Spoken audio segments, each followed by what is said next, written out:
मांत्रिक कहानी। संध्या का समय था। डॉक्टर चड्डा टेनिस खेलने के लिए तैयार हो रहे थे। मोटर द्वार के सामने खड़ी थी कि कहार डोली लाते दिखाई दिए। डोली के पीछे एक बूढ़ा लाठी टेकता चला आ रहा था। डोली औषधालय के सामने आकर रुक गई।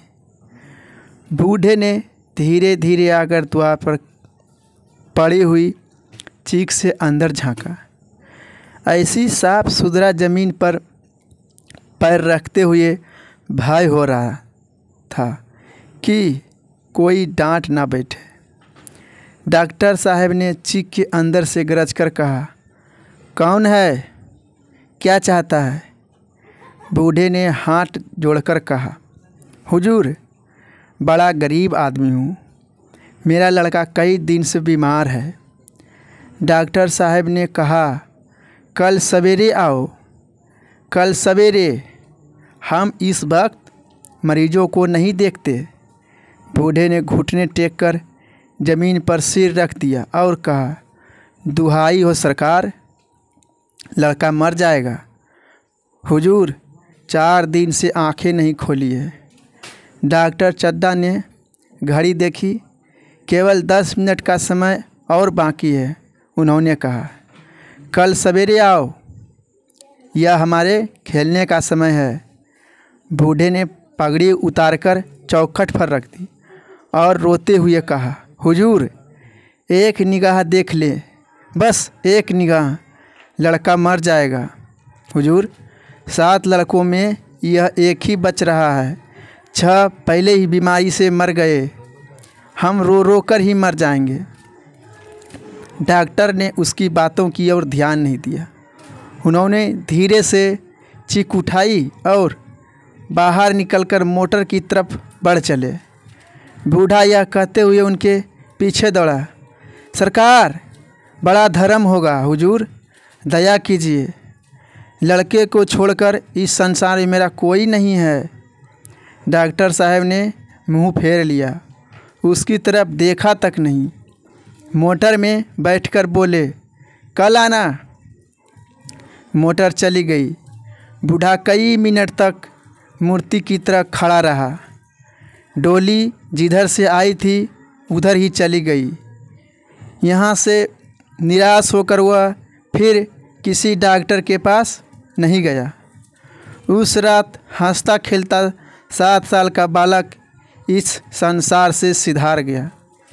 बूढ़े माँ बाप के जीवन का आधार छिन गया। कई साल गुजर गए।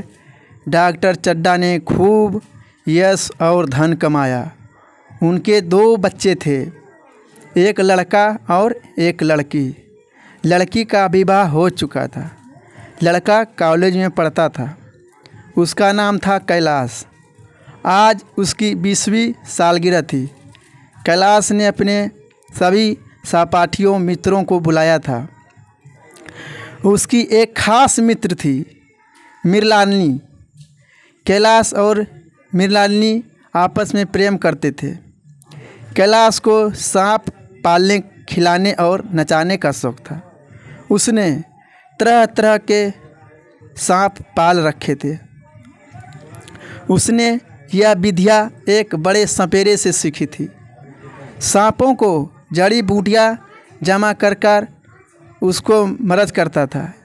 इतना पता भर मिल जाए कि किसी व्यक्ति के पास कोई जड़ी है, फिर उसे चैन न आता, उसे लेकर ही छोड़ता। मृणालिनी कई बार आ चुकी थी और हर बार सांप देखने का आग्रह करती थी। कैलाश हर बार टाल देता था। आज मृणालिनी ने सांप देखने की ठान ली। कैलाश बोला, कल ज़रूर दिखा दूंगा। इस वक्त अच्छी तरह भी नहीं तो दिखा सकता। घर में मेहमान से भरा हुआ है। देखो, कमरे में पैर रखने की जगह तक नहीं है। सांप भीड़ देखकर चौंक जाएंगे। मृणालिनी ने जिद की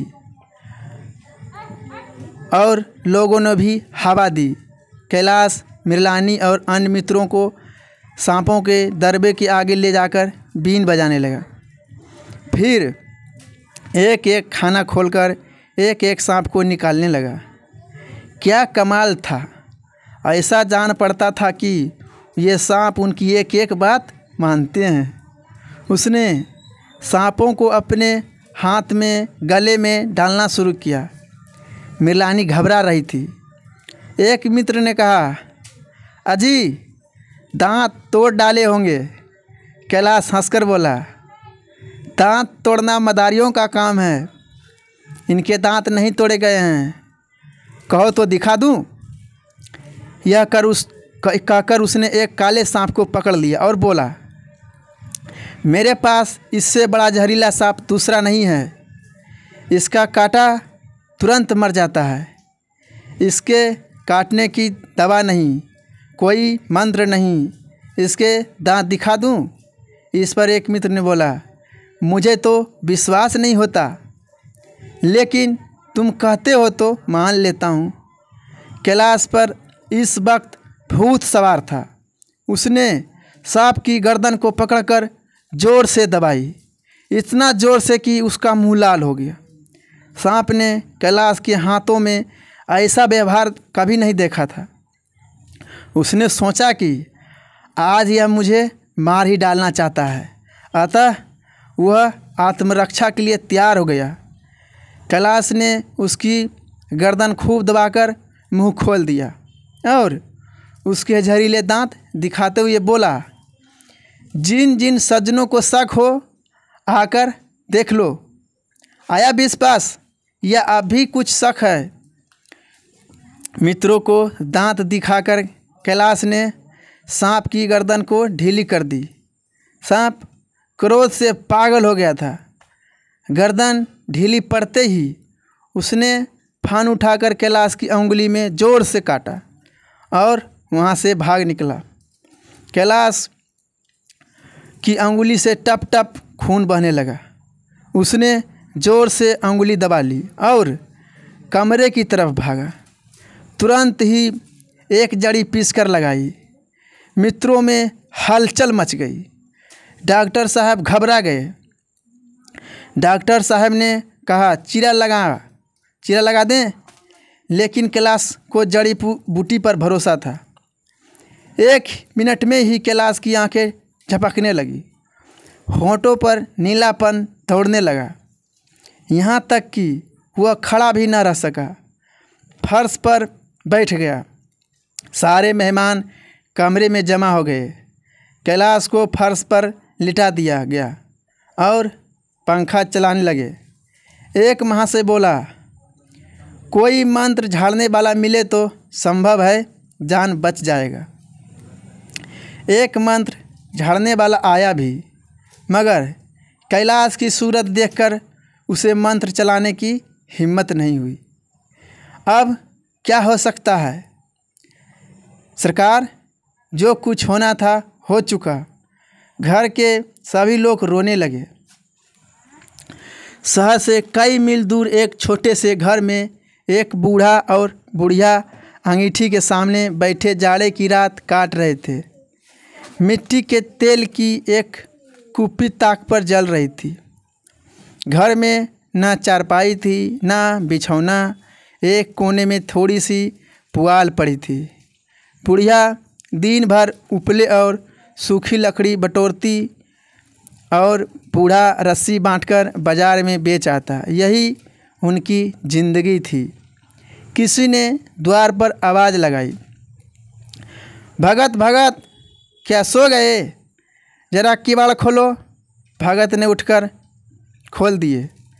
एक आदमी ने अंदर आकर कहा, कुछ सुना? डॉक्टर चड्डा के घर लड़कों को सांप ने काट लिया है।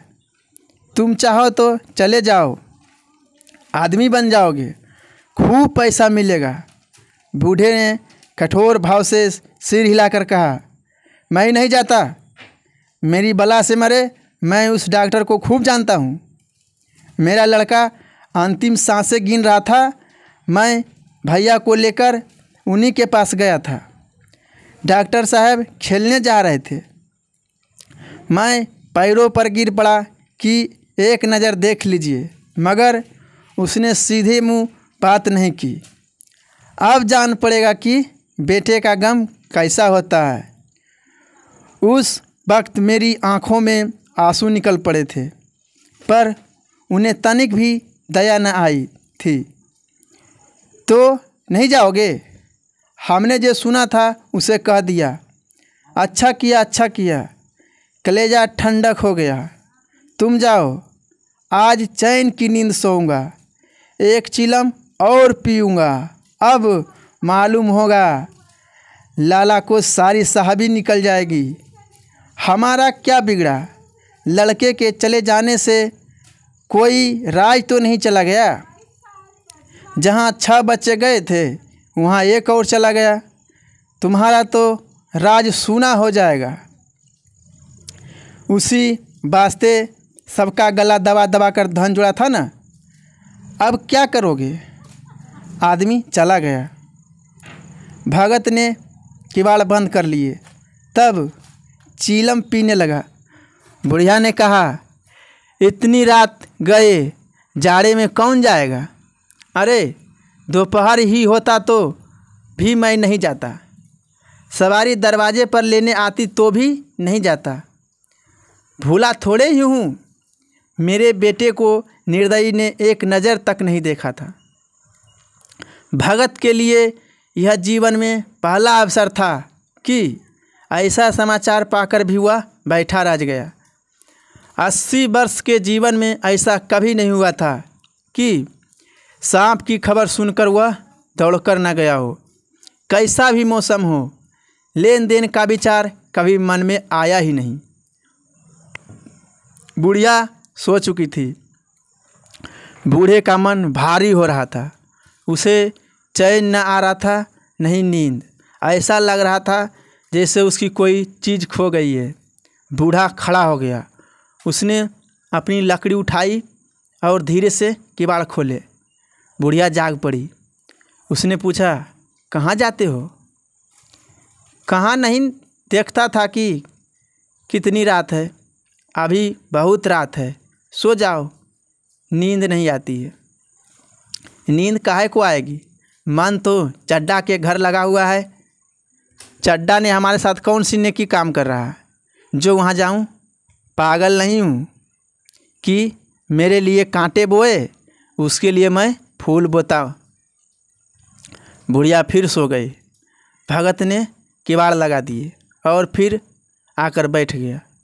उसने फिर किवाड़ खोले, इतने धीरे कि बुढ़िया को खबर भी ना लगे।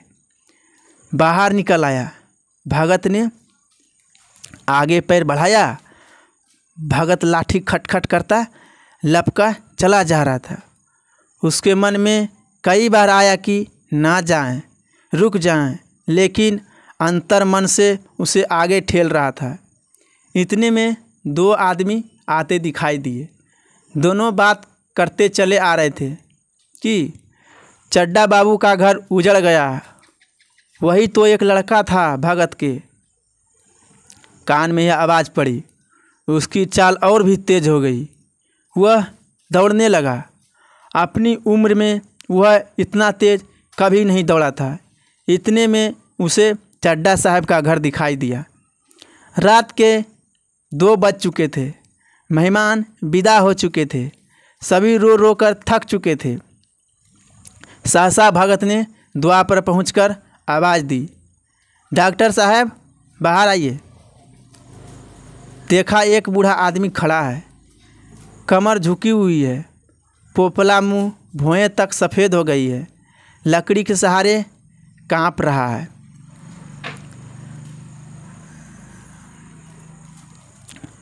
बूढ़े ने कहा, भैया कहाँ है, ज़रा मुझे दिखाई दीजिए। चड्डा ने कहा, चलो देख लो, मगर 3-4 घंटे हो गए। जो कुछ होना था सो हो चुका। बहुते झाड़ फूकने वाले देखकर चले गए। डॉक्टर को आशा तो नहीं थी। ये भगत को अंदर ले गए। उसने कैलाश को हालत 1 मिनट तक देखी, फिर मुस्कुराकर कहा, अभी कुछ नहीं बिगड़ा है बाबूजी, आप पानी का इंतज़ाम कराइए। लोगों ने पानी भर भर कर कैलाश को नहलाना शुरू कर दिया। बूढ़ा भगत खड़ा मुस्कुरा मुस्कुरा मंत्र पढ़ रहा था। एक बार मंत्र समाप्त हो जाता तब वह एक जड़ी कैलाश को सूंघा देता।